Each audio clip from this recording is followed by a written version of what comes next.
Hello friends, कैसे हो आप सब। तो आज हम VANC 101 का दिसंबर 2023 का क्वेश्चन पेपर सॉल्व करने वाले हैं।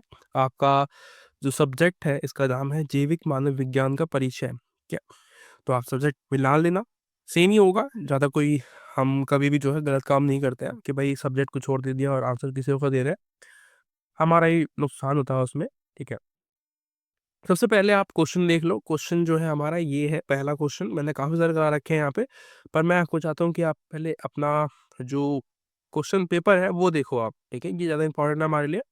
अब देखो, ये जो है आपका सब्जेक्ट आपने देख ही लिया, और ये जो आपका नाम है सब्जेक्ट का ये भी यहाँ पे दिया हुआ है सब कुछ। ठीक है, 3 घंटे आपको मिलते हैं, आपका 100 नंबर का पेपर होता है, हमको पता है। और आपको प्रत्येक में से जितने भी जो खंड दिए होते हैं उसमें दो दो क्वेश्चन तो मैंडेटरी करने ही होते हैं। ठीक है, तो यहाँ पे एक फायदा और दे रखा है कि आपको एक खंड एक्स्ट्रा दिया हुआ है। ठीक है, एक खंड एक्स्ट्रा मतलब कै ख गै गै भी दिया हुआ है इसमें। तो आप दो दो क्वेश्चन करोगे, फर्स्ट और सेकंड वाले में से, और लास्ट वाले में से आप एक क्वेश्चन अटेम्प्ट कर सकते हो, आपकी मर्जी है। तो यहाँ पे कह रहे हैं कि 20 नंबर के लिए आपको इतने वर्ड लिखने हैं और 10 नंबर के लिए आपको इतने वर्ड लिखने हैं। ठीक है, 400 का मतलब डायरेक्टली आप मान के चलो कि 4 पेज आपको भरने हैं। ठीक है, आप एक रफली आइडिया लेके चला करो दिमाग में कि इतना होता है। ठीक है, और हमेशा आपके पास घड़ी होनी चाहिए। ठीक है, ताकि आपको पता रहे कि कितना टाइम बच रहा है आपके पास, ताकि आप इजीली जल्दी से आंसर लिख पाए। ठीक है, आपको पूरे क्वेश्चन अटेम्प्ट करने हैं। अब देखो, क्वेश्चन छोड़ने के नंबर नहीं मिलते, अटेम्प्ट करने के मिलते हैं। अगर आप अटेम्प्ट करके आते हो ना, बेशक आपने थोड़ा बहुत गलत किया है या बहुत ज़्यादा गलत किया, पूरा गलत कर दिया, कोई बात नहीं, आपने अटेम्प्ट तो किया है ना, आपको नंबर मिलेंगे उस चीज़ के। ठीक है, तो वो आप मत सोचा करो कि गलत हो गया है क्या हो गया, आपको अटेम्प्ट करना है। नहीं आता नहीं आता, अटेम्प्ट करना है बस। ठीक है, सबसे पहला क्वेश्चन मैं आपको दिखाया था अभी, मैंने यहाँ से ही शुरू किया है आपका आंसर लिखना कि भाई मानव विज्ञान को परिभाषित कीजिए कि क्या होता है ये, और मानव विविधता का अध्ययन करने की विधि की संक्षेप में चर्चा कीजिए। अब मानव विविधता यानी कि जो ह्यूमन है उसमें कैसे डिफरेंशिएट पैदा हुआ, वो कैसे अलग अलग है ना। अब देखो, हम लोग कैसे अलग हैं, हमारी जो एक तरीके से बॉडी का कलर है, हमारा जो साइज है, ठीक है, शरीर का जो आकार है उसमें फर्क है ना। हमारी बालों का कलर में अलग है, अफ्रीकन लोगों का अलग है, जो यूरोपियंस हैं उनका अलग है, और जो जापानीज़ हैं उनका अलग है, चाइनीज़ है उनका हमसे अलग है। तो ये क्या है, ये हमारा एक तरीके से हमारी जो भौगोलिक स्थितियाँ हैं ना, जैसे जिस स्थिति में हम रहते हैं वो हम पे इम्पैक्ट करती है। ये सिर्फ़ हमारी शारीरिक बनावट ही बदलती नहीं है, ये हमारा जो भाषा होती है ना, जो हमारी लैंग्वेज होती है उसमें भी बदलाव लेके आती है। अभी हम आगे इस पे ही बात करेंगे, टेंशन मत लो। कह रहे होंगे क्या समझ में नहीं आ रहा सर जी, अभी तो आपने आंसर दिखाया, अब आप दिखा ही रहे हो। तो ये देखो, आपका आंसर यहाँ पे मैंने लिख दिया है। तो मैं आपको समझा रहा हूँ वही चीज़ यहाँ पे जो लिखा हुआ है कि भाई जो मानव है उसकी उत्पत्ति जो होती है ना वो बहुत इंपॉर्टेंट रोल प्ले करती है। इसमें हम यही पढ़ते हैं कि भाई मानव की उत्पत्ति कैसे हुई है, विकास कैसे हुआ उसका, उसकी विविधताएं क्या है, व्यवहार का अध्ययन जो है हम यहाँ पे करते हैं। व्यवहार मतलब बिहेवियर, जैसे कि मैं जिस जो मेरा नेचर है, जैसा मैं बिहेव करता हूँ, क्या मुझे गुस्सा आता है नहीं आता है, वो सब क्या है मेरे बिहेवियर में आएगा, मेरे व्यवहार में आएगा। ठीक है, उसी को हम बोलते हैं क्वालिटी अध्ययन, क्वालिटी स्टडी। ठीक है, इसको हम बोलते हैं गुणात्मक अध्ययन हिंदी में। ठीक है, तो आप लिख सकते हो कि भाई जितनी भी चीजें हैं ना, ये जो यहाँ पे आप दिख रही है आपको, ये सभी गुणात्मक गुणात्मक अध्ययन के अंदर आती है। ठीक है, तो ये आपको याद रखना है। जो यानी कि जो मानव विज्ञानी होते हैं ये गुणात्मक अध्ययन करते हैं। ठीक है, ना कि अ, एक एक गुणात्मक होता है और एक होता है मात्रात्मक। ठीक है, तो दो तरीके के होते हैं। तो हम बात कर रहे हैं गुणात्मक अध्ययनों की। अगर आगे आएगा तो मैं आपको बता दूंगा कि भाई क्या होता है इन दोनों में डिफरेंस, अदरवाइज आपको टेंशन लेने की जरूरत नहीं है अभी। ठीक है, तो देखो मैंने आपको क्या बताया अभी तक कि भाई जो मानव विज्ञानी होते हैं ये क्या करते हैं, मानव का अध्ययन करते हैं, मानव की स्टडी करते हैं। किसके आधार पे, उनकी उत्पत्ति कैसे हुई, उनका विकास कैसे हुआ, उनकी विविधता में कैसे डिफरेंशिएट है ना। एक सभ्यता किसी और सभ्यता से कैसे अलग है। अब देखो, मैंने आपको बहुत लंबा लंबा गैप बताया कि भाई भारत और अफ्रीका देखो, अफ्रीका और यूरोप देखो, यूरोप और अमेरिका देखो, डिफरेंस वहाँ पे है। ठीक है, लेकिन अगर हम देखें भारत के अंदर ही, तो यहाँ पे भी तो अलग अलग लोग हैं ना। हमारी जो एक तरीके से भाषा है ये भी अलग है, हमारे सोच अलग है, हमारे बॉडी का जो कलर है वो अलग है, हमारी पहचान, हमारी सोच, सब कुछ अलग अलग है। जैसे कि अगर हम बात करें नॉर्थ इंडिया की, है ना, तो हम बात करते हैं तो कि भाई वहाँ पे जो है लोग की जो कलर है वो एक सांवला कलर है ना। साउथ इंडिया में कलर में डिफरेंस आता है, ठीक है, थोड़ा सा जो है डार्क कलर है वहाँ पे आपको देखने को मिलता है। ये डिफरेंस हमारे अंदर है, लेकिन इसके अलावा हमारे कल्चर्स अलग अलग हैं, हमारे जो भाषा है वो भी अलग अलग है। तो ये कैसे हुआ? हमारी जो भौगोलिक स्थितियां थी इसकी वजह से, हमारा जो पर्यावरण था इसकी वजह से हमारी भाषा अलग हुई, हमारी सोच अलग हुई, है ना? मानते हो आप लोग? तो ये इसमें इम्पैक्ट पड़ता है ये सब चीज़ों पे, ठीक है? तो यही हम यहाँ पे पढ़ते हैं, इसमें और क्या ख़ास है? यही तो है बस, हलवा है, ठीक है? इसके अलावा यहाँ पे विभिन्न विधियाँ आपको दी हुई है मैंने कि भाई क्या-क्या मेथड्स होते हैं, पूछा गया है वहाँ पे क्वेश्चन में, मैंने ऐसे ही बता दिया है कि कैसे होता है। पूछ रहा है यहाँ पे कि भई मानव को अध्ययन करने वाली जो विधियाँ हैं, वो बताइए संक्षेप में, एक्सप्लेन करना है उनको था अच्छे तरीके से, ठीक है? सबसे पहले जो मैंने दिखाया है यहाँ पे वो है भौतिक नरविज्ञान। इसमें आता है आपका एंथ्रोपोलॉजी, दूसरा आता है प्राश्मेटोलॉजी, ठीक है? एंथ्रोपोलॉजी में जो है जीवाश्म जो होते हैं ना, जैसे कि जो कंकाल होते हैं, अवशेष जो होते हैं, जो हमारे पूर्वज के होंगे, उनका हम अध्ययन करते हैं कि वो कितनी पुरानी हैं, उनमें क्या डीएनए है उनका वगैरह-वगैरह, ये सब हम चेक करते हैं। दूसरा जो है प्रामोटोलॉजी जो है, ये इसमें हम क्या करते हैं, इसमें हम करते हैं उस समय के जो मानव व्यवहार है, उनको समझने के लिए हम क्या करते हैं, प्राइमेट्स का इस्तेमाल करते हैं। उनके जो रिश्तेदार होंगे, उनसे हम जानकारी लेते हैं, ठीक है? सीआईडी आपने देखा होगा ना कि भाई जो सीआईडी होती है कैसे काम करती है।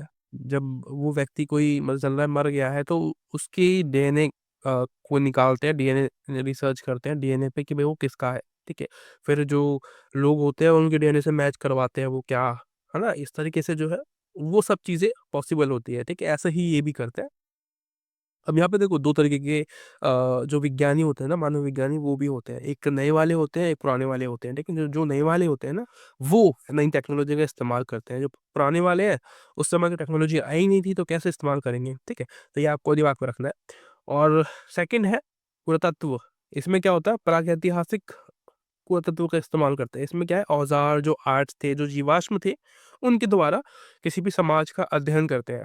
अब जो हिस्ट्री पढ़ते हो, वो कैसे पढ़ते हो? आपको कैसे पता चला कि वो हिस्ट्री में रियलिटी में लिखा हुआ है या ऐसे ही हुआ होगा? क्योंकि एविडेंस है हमारे पास, है ना? हमारे पास उनके द्वारा छोड़ी गई आर्ट्स हैं, उनके द्वारा छोड़े गए औज़ार हैं, जिससे हमें पता चलता है कि भाई वो लोग एक्ज़िस्ट करते होंगे, वो इस तरीके से खाना खाते होंगे और उन्हें बनाया है, दिखाया है कि भाई देखो हम ये सब काम कर रहे हैं। अब ठीक है? उसके बाद आता है ऐतिहासिक पुरातत्व। इसमें क्या होता है, लिखित अभिलेख जो होते हैं का प्रयोग कर अतीत के समाजों का अध्ययन करना, ठीक है? यानी कि जो भी चीज़ें लिखी हुई हैं, अब देखो हम महाभारत की, रामायण काल के बारे में कैसे पता लगा लगा पाते हैं, क्योंकि उनके बारे में लिखा हुआ है, ठीक है? तो उनके द्वारा जो चीज़ें लिखी गई हैं उसके आधार पे हम कहते हैं कि भाई महाभारत भी हुई होगी, रामायण भी हुई होगी क्योंकि लिखी हुई है, ठीक है? ये हम एक तरीके से फैक्ट लगाते हैं क्योंकि अभी हम ये इनको मानना ही पड़ेगा, हमारे पास कोई ठोस एविडेंस नहीं है कि हम इनको गलत प्रूफ कर सकें कि भाई ये हुआ ही नहीं होगा। ये तुक्का मार रहे हैं सब लोग, ऐसे ही लिख दिया किसी ने। तो हम अभी इसको प्रूफ नहीं कर सकते, ठीक है? ना तो हम इसको ऐसे बोल सकते हैं कि भई ये डेफ़िनिटली हुआ ही होगा, या तो हम इसको ये कह सकते हैं कि नहीं हुआ होगा, है ना? मतलब दोनों तरीके की सोच आपको लेके चलनी है। कभी भी देखो आप स्टूडेंट हो, है ना? तो आपको अपने आप को फ्लेक्सिबल रखना है, लचीला रखना है कि हम दोनों तरफ जा सकते हैं, ठीक है? कि भई नेगेटिव भी है, पॉज़िटिव भी है, हर चीज़ का हर एक आईना होता है। भाषा ही नरविज्ञान क्या होते हैं, ये जो भाषा होती है उसके आधार पे किसी भी समाज को स्टडी करता है कि भाई इनकी जो भाषा है वो काफ़ी समय पहले हो चुकी है शुरुआत उस चीज़ की, तो कब कितनी पुरानी भाषा है, तो उस भाषा के आधार पे ना ये इनकी पीढ़ियों के बारे में स्टडी कर पाते हैं, ठीक है? अब जैसे जनजाति समुदाय हैं जो जंगलों में रहते हैं, उनकी जो भाषा है वो हमसे अलग है ना, तो उनकी जो भाषा है ना वो अपने जो कल्चर है उसको बढ़ावा देते हैं हमेशा, कल्चर की बात करते हैं, तो ये भी यहाँ पे सेम आपको देखने को मिलता है, ठीक है? तो हमें उनके कल्चर के बारे में स्टडी करने को मिल जाता है ईज़िली। सेकंड, इसके बाद जो आएगा वो जो लास्ट है, ये है सांस्कृतिक नरविज्ञान। इसमें क्या होता है, इंटरव्यूज़ जो होती है, जो भागीदारी होती है उसके द्वारा लोगों का अध्ययन करते हैं। इंटरव्यूज़ मतलब पता होगा आपको, इसको हिंदी में साक्षात्कार कहते हैं, ठीक है? साक्षात्कार यानी कि इंटरव्यू। इंटरव्यू नहीं होता जैसे कि रिपोर्टर लेता है खड़े होके किसी पर्सनल व्यक्ति का कि भई आप बताओ अपने बारे में, आप कहाँ से हो, आपको क्या लगता है इसके बारे में? ऐसा ही इंटरव्यू में भी होता है, ठीक है? और सांस्कृतिक विभिन्नता को समझने के लिए विभिन्न संस्कृति का तुलनात्मक विश्लेषण कीजिए। अलग संस्कृति के बारे में पूछ रहा है कि कैसे-कैसे हम इसको एक-दूसरे से कंपेयर कर सकते हैं, वो भी हम यहाँ पे करते हैं, ठीक है? देखो किसी भी चीज़ को समझने के लिए, स्टडी करने के लिए हमें हर एक काम करना पड़ता है ना? पुरानी चीज़ों को स्टडी करना पड़ता है, जो दस्तावेज़ हैं, जो आर्ट्स हैं, जो कल्चर है उनके, ठीक है? और उनके जो नई पीढ़ियाँ हैं, उनसे भी हमें पूछना पड़ सकता है कि भई आपको कुछ पता है क्या, आपके पूर्वजों के बारे में? तो वो बताएँगे, उनको पता होगा तो कुछ ना कुछ नाम बताएँगे, कुछ भी है, ठीक है? और बहुत सारे चीज़ें होती हैं, ठीक है? हम कभी-कभी डीएनए का भी इस्तेमाल करते हैं, डीएनए को भी हम उठा लेते हैं कि भई इसका यूज़ करेंगे हम, कहीं मुझे लगा कि भई ये लोग कोई कहेगा कि नहीं हम उस वंशज के मतलब उस पूर्वज के वंश है, इस तरीके से, तो हम उसको चेक कर सकते हैं कि भई रियलिटी में है या नहीं है ना, डीएनए से पता चल जाता है। तो ये सब। उसके बाद सेकंड क्वेश्चन जो है हमारा वो है डार्विन वाद का आलोचनात्मक चर्चा कीजिए। तो मैं आपको कहूँगा कि आप इसको लीव कर देना, ठीक है? ये बहुत मुश्किल है आपके लिए, क्योंकि मुझे लगा कि यार ये मुझे नहीं लिखना चाहिए, लेकिन मैंने लिख दिया फिर भी। पर आप देख लेना इसको फिर भी, ठीक है? आपको समझ में आ जाए तो आपकी मर्ज़ी है, आप इसको स्क्रीनशॉट ले लेना, ठीक है? बाकी मैं सब कुछ समझा ही रहा हूँ आपको, मैं ये नहीं बताऊँगा आपको बस, ठीक है? तीसरा जो है आपका वो है जैविक मानव विज्ञान में पारंपरिक और आधुनिक दृष्टिकोण पर चर्चा कीजिए। देखो मेरा जो मकसद है वो है आपको ईज़ी सवाल कराना, ताकि आप एग्ज़ाम में कर पाओ। आप मैं उन सब लोगों का ध्यान रखता हूँ जो कि नहीं कर पा रहे, जो कि जिनके लिए ये सब चीज़ें मुश्किल है, जो कि थोड़ा बहुत ही मुश्किल चीज़ें आएँगी तो वो नहीं कर पाएँगे। तो मेरा क्या फ़ायदा फिर, है ना? मैं आपको मुश्किल ही कराऊँ तो। मेरे को आपको आसान कराना है, ताकि अगर वो एग्ज़ाम में आ जाए, 2 क्वेश्चन में अगर आ जाए तो आप पास हो जाओगे, ठीक है? तो ये आपको याद रख के चलना है कि भई, ठीक है।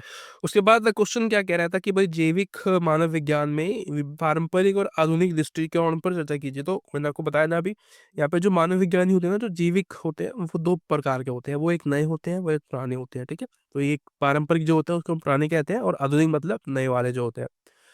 यहाँ पे मैंने बता रखा है कि कैसे कैसे यहाँ पे होता है। सबसे पहले हम बात करते हैं पारंपरिक के बारे में, ठीक है। पुराने जो होते हैं वो कैसे स्टडी करते हैं। पहला है भौतिक नरविज्ञान। इसमें क्या होता है, इसमें जो वैज्ञानिक होते हैं वो किसी भी व्यक्ति की जो विशेषताएँ होती है, ठीक है, फीचर्स होते हैं, उसके अकॉर्डिंग चीज़ों का अध्ययन करते हैं, उनकी स्टडी करते हैं। जैसे कि कंकाल अगर मिल गया उनको, तो वो उससे ही उनकी स्टडी करेंगे। कंकाल से क्या पता लगता है कि भाई उनका जो स्ट्रक्चर होगा वो कैसा होगा, ठीक है? बॉडी जो होगी वो कैसी होगी? आज हम जो हैं, हमारी शायद जो बनावट है वो कम है, हम थोड़े छोटे हो गए हैं हाइट में, लेकिन हमारे जो पूर्वज थे, बताते हैं लोग कि भाई बहुत ज़्यादा बड़े थे, बहुत ज़्यादा शक्तिशाली थे, ठीक है? मतलब काफ़ी ज़्यादा हाइट थी उन लोगों की, 11-11 फीट के भी थे कुछ लोग, ठीक है? तो मतलब ऐसा हम कह सकते हैं कि भाई कंकाल से पता लग जाएगा कि भाई उनकी हाइट क्या होगी, ठीक है? उनकी कदकाठी कैसी होगी, राइट? ऐसे। उसके बाद उनकी जो बॉडी का जो फीचर्स है उसको हम देख पाएँगे, है ना? और शारीरिक जो अनुपात है किस-किस रेशियो में था, उनके हाथ की लंबाई कैसी होंगी, पैरों की लंबाई कैसी होगी और अब का क्या डिफ़रेंस है। आज हम जो हमारी जो लंबाई-चौड़ाई है वो कैसी है, वो पहले कैसी थी, है ना? डिफ़रेंस पता लगता है, और शारीरिक जो लक्षण है वो भी इसमें शामिल होते हैं, ठीक है जी? तो ये एक हो गया। दूसरा होता है आपका, सॉरी, दूसरा होता है आपका पैलियोएंथ्रोपोलॉजी। नाम अलग-अलग अजीब-अजीब से है, मुझे पता है। इसमें क्या होता है, जीवाश्म रिकॉर्ड का प्रयोग किया जाता है, ठीक है? जीवाश्म मैंने बताया था ना आपको, जीवाश्म जो होते हैं यानी कि जिसमें हड्डियाँ भी नहीं मिलती है। हड्डियाँ भी गल जाती हैं, उसकी जो चर्बियाँ हैं, जो मांस है वो सब गल जाता है, वो एक पेट्रोल बन जाता है, ठीक है? पेट्रोल, अपने पेट्रोल गाड़ी में डलवाते हो ना, वही वाला पेट्रोल। जैसे कि प्राचीन हड्डियाँ और जो कंकालों की जाँच करना है, इसमें आता है विकासवादी वंशावली का प्रयोग यहाँ पे किया जाता है, ठीक है जी?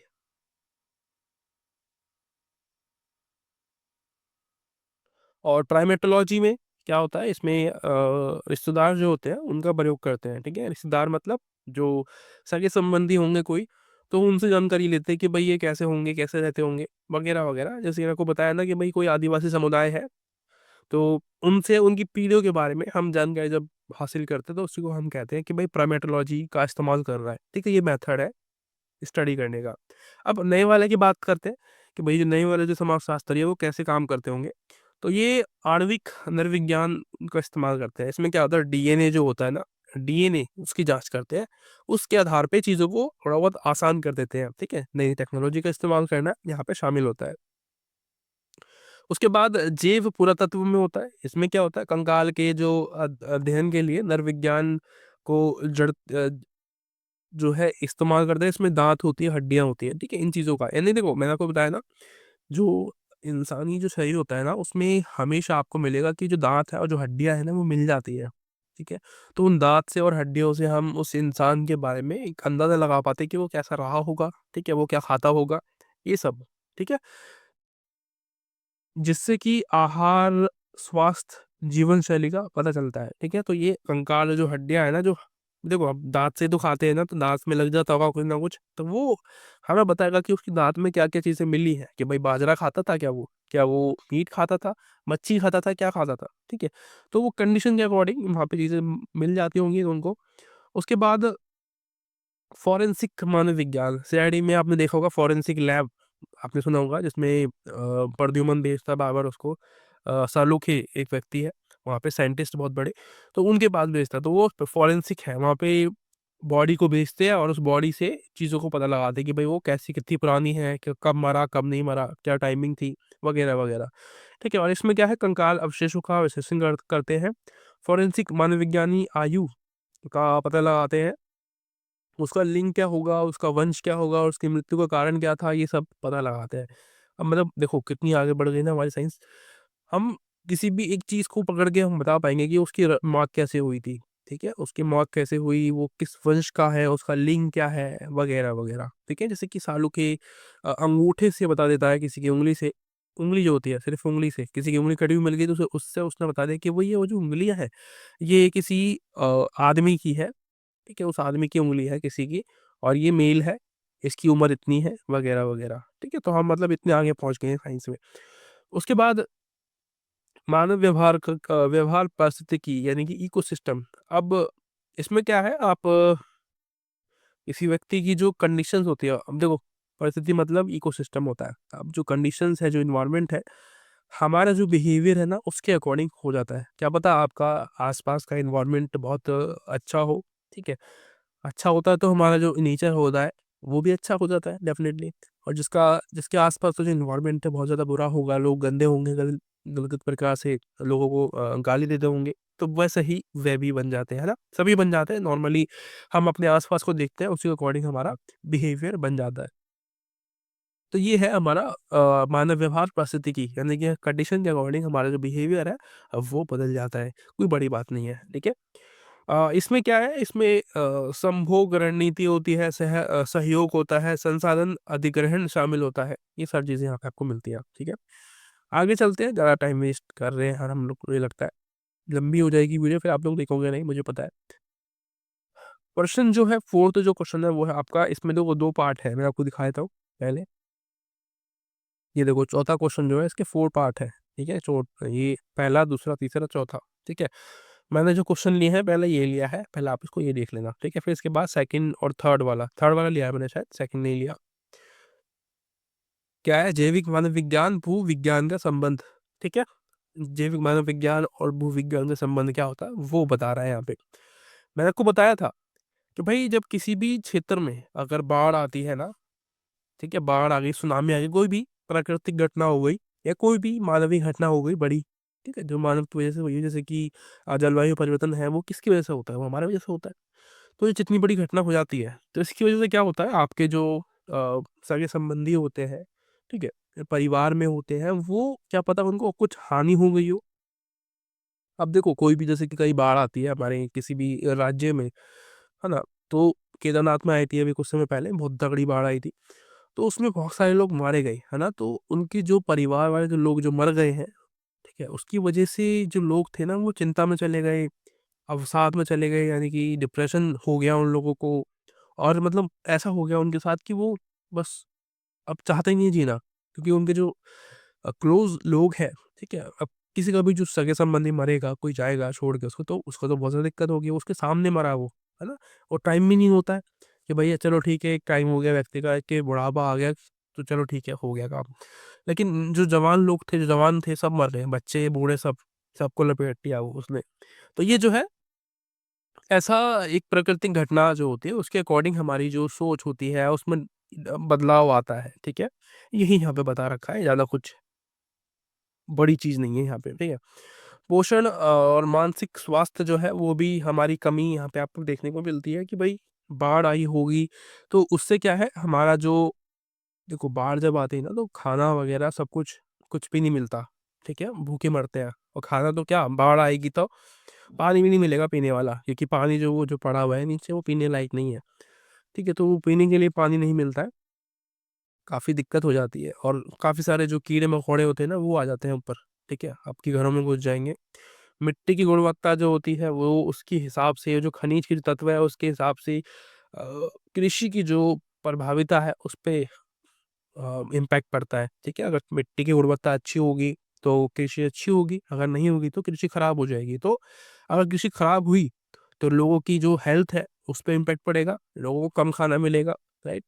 अगर हमें आज जो हम देखते हैं कि भाई खानों में मिलावट जो होती है इसलिए की जाती है क्योंकि पूर्ति तो हो जाए, एटलीस्ट लोगों का पेट तो भर जाए, लेकिन हमारा पेट तो भर जाता है लेकिन हमारे शरीर खराब हो जा रहा है, ठीक है। यानी कि हम यूरिया खा रहे हैं दबा के। उसके बाद विकास और पर्यावरण के बारे में बात करता है ये, कि भाई जलवायु परिवर्तन ने मानव पर्यटन और जो प्रवृत्तियां और जो सामाजिक संगठनों को प्रभावित किया है, ठीक है। मानव व्यवहार और पर्यावरण, इसमें क्या है, हम जिस तरीके से अपने नीचों से बिहेव करेंगे तो वैसा ही वो भी हमें बिहेव करेगा, है ना। अगर हम उसमें कूड़ा फेंकेंगे, गंदा करेंगे तो वो भी हमें ऐसे ही बदले में देगा, ऐसा ही कुछ बदला करेगा वो भी, ठीक है। अगर हम उसके साथ अच्छा करेंगे तो वो भी हमारे साथ अच्छा करेगा, ठीक है। तो ये छोटी सी चीज़ है, ये तो बच्चों को भी पता होती है अपना, हमें नहीं पता बस। उसके बाद क्वेश्चन 6 जो है हमारा वो है, मानव वृद्धि और विकास को संक्षेप में व्याख्या कीजिए। मानव वृद्धि, अब मानव विकास जो होता है वो कैसे होता है। अब देखो, ये शुरुआत जो होती है वो हमारे गर्भाशय में हो जाती है, ठीक है। गर्भधारण जब हमारी माता करती है, जब हम पेट में शुरू पैदा होना शुरू हो जाते हैं, ठीक है, तब तब से ही जो प्रक्रिया होती है शुरू हो जाती है, ठीक है, मानव वृद्धि की। कैसे? अब देखो, आपने सुना होगा कि जो सबसे पहले जो पार्ट होता है इंसानी शरीर में, जो पेट में बनता है हमारी माता के, वो होता है हमारा दिमाग, ठीक है। सबसे पहले हमारा दिमाग बनता है, उसके बाद हमारा शरीर बनना शुरू होता है, हमारे हाथ पैर होंगे, हमारा पैर, हमारा पेट, हर एक अंग बॉडी का वो बनता है, ठीक है, धीरे धीरे करके। इसी को हम बोलते हैं। और ये कब तक रहता है? मृत्यु तक। जब तक आप मर नहीं जाते तब तक आपके शरीर में कुछ ना कुछ बदलाव होते ही रहते हैं, आप कुछ ना कुछ नया सीखोगे, अपना अपना मानसिक चीज़ों में कुछ ना कुछ सीखोगे, आपका शरीर बढ़ेगा, वगैरह वगैरह, ठीक है। मैंने यहाँ पे सब कुछ लिख दिया है कैसे कैसे होता है, ठीक है। आपको बस सुनना है और कुछ नहीं करना, बस बैठे रहे या सुने। सबसे पहले जन्म पूर्व विकास, ठीक है, जन्म से पहले जो विकास होता है उसको हम बोलते हैं, यानी कि जो गर्भ के अंदर होता है ना, जो पेट के अंदर होता है माता की, वो उसको हम बोलते हैं। उसके अलावा शेषावस्था जो होती है, यानी कि जन्म से 1 वर्ष तक, 1 वर्ष जब बच्चा होता है उस समय तक जो होता है उसको हम शेषावस्था बोलते हैं। और शिशु अवस्था 1 से 3 वर्ष का जब वो होता है उसको हम शिशु अवस्था बोलते हैं। अब देखो, बच्चे में काफी परिवर्तन आते हैं, ये समय जो होता है बच्चे का खेलने का होता है। उसके बाद प्रारंभिक बाल्यावस्था, इसमें क्या होता है, वो 3 से 6 वर्ष की आयु में होता है और वो काफ़ी सारी चीज़ों को समझता है कि भाई ये हमारे मम्मी-पापा हैं, ये हमारी चाची है, नमस्ते करता है, सामाजिक प्राणी बनता है वो, ठीक है? समाज में रहता है, सबसे राम-राम, दुआ, नमस्ते वगैरह सब कुछ करता है। उसके बाद मध्य बाल्यावस्था, इसमें क्या है, 6 से 12 वर्ष की जो आयु होती है वो उसको हम मध्यावस्था कहते हैं। इसमें काफ़ी अच्छा जो है वो हो जाता है। इसमें जो बच्चा होता है उसका विकास जो होता है, कि स्किल भी डेवलप होती है उसकी, ठीक है। उसमें जो एक रुचि पैदा होती है कि भाई मेरे को ड्राइंग पसंद है, मुझे फलाना चीज़ पसंद है, ऐसे-ऐसे करके, ठीक है। किशोरावस्था होती है, उसमें 12 से 18 वर्ष की वर्ष जो आयु होती है उसको हम किशोरावस्था कहते हैं। और उसके बाद आपका शादी की उम्र आ जाती है, ठीक है? प्रारंभिक वयस्कता जो होती है 18 से 40 वर्ष, ठीक है? ये आपकी शादी की उम्र होती है। और मध्य वयस्कता जो होती है वो 40 से 65 वर्ष की होती है, यानी कि वो लास्ट, अब फिर आप दोबारा से जो है आपकी जो आयु है वो कम होने लगी है। एक तरीके से आप बूढ़े होते चले जाते हो, वो एक तरीके से आपकी आयु कम हो रही है। आप फिर दोबारा से भगवान के पास जाने के लिए तैयार हो गए हो। ठीक है, इसको हम बोलते हैं। उसके बाद लास्ट का जो अंतिम चरण होता है वो आपका होता है 65 वर्ष आयु की जब शुरू होती है, उसके बाद आपका शुरू होता है अंतिम वर्ष, यानी कि आप कभी भी जा सकते हो छोड़ के दुनिया को। ठीक है, यानी कि अब ये जो है हमारा शुरू से लास्ट तक का जो दौर होता है उसी को हम कहते हैं मानव वृद्धि और विकास। ठीक है, आप इसको ये नहीं कह सकते कि भाई शुरुआत जो है वो बता दो, आपको लास्ट तक बताना पड़ेगा जब तक आपकी मृत्यु नहीं होती तब तक।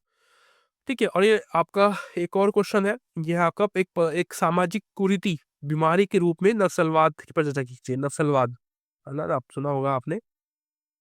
ये कैसी चीज है नस्लवाद? ये सबसे पहले राष्ट्रवाद पैदा करती है। ठीक है, राष्ट्रवाद मतलब क्षेत्रवाद, सॉरी राष्ट्रवाद कहता हूँ। क्षेत्रवाद पैदा करती है। क्षेत्रवाद मतलब अगर जैसे कि कोई भी समाज, कोई भी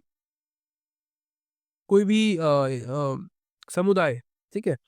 वो अपनी अलग खालिस्तान की माँग करने लगते हैं कि भई मुझे अपना अलग देश दो। कोई भी समाज अपने हिसाब से माँग करता है कि भाई मुझे अपने देश से अलग करो, मेरे को अपना अलग देश बनाना है। इस तरीके से जो माँग करता है उसको हम नस्लवाद कहते हैं। ठीक है? ये हमारे लिए बहुत खतरनाक है और नस्लवाद जो है ये हमारी सामाजिक जो सोच होती है उसमें भी बदलाव लेके आता है, बहुत तगड़ा बदलाव करता है। ठीक है? तो सबसे पहले इसको समझ लेते हैं क्या होता है। सामाजिक विभाजन पैदा करता है हमारे अंदर। देखो नस्लवाद तो यही है ना, अब देखो हम सोचेंगे कि भई ये देखो ये व्यक्ति जो है ये डिमांड कर रहा था नस्ल, ये अलग इसकी सोच है, ये अलग है। इसका जो शरीर का अंग है वो अलग है, ठीक है? हम जो ये नस्लवाद पैदा करते हैं ना ये हम ही करते हैं। किसी को गलत बोलना कि भई तू निचली कास्ट का है, तू काला है, तू पीला है, ये जो हम कहते हैं ना ये नक्सलवाद पैदा करता है। ये उसके अंदर सोचता है कि यार जो व्यक्ति है जिसको हम ये सब कह रहे हैं वो ये सोचेगा ना कि मैं शायद इन लोगों से अलग हूँ, इस समाज से अलग हूँ। मेरा समाज तो ये है जो मेरे जैसा है। तो वो अपने आप को बिल्कुल अलग समझेगा और बाद में जाके वो अपने अलग राज्य की डिमांड करेगा। ठीक है? तो ये इसी को हम नक्सलवाद कह रहे हैं। ये सामाजिक विभाजन पैदा करेगा, ठीक है? और संस्थागत पूर्वाग्रह यहाँ पे पैदा होगी। यानी कि जो लोग निचले स्तर पर हैं, उनको हम क्या करेंगे, उनको हम कभी भी आगे आने का मौका नहीं देते हैं। ऐसा होता ही है। पीढ़ीगत जो है आघात रहता है, इसका जो इम्पैक्ट रहता है ना, वो सदी तक रहता है, ठीक है? 1 सदी, 2 सदी, पता नहीं कब तक। जैसे कि ये छुआछूत की बीमारी है, ये कितने सालों तक रही हमारे समाज में, अभी भी है कहीं न कहीं, ठीक है?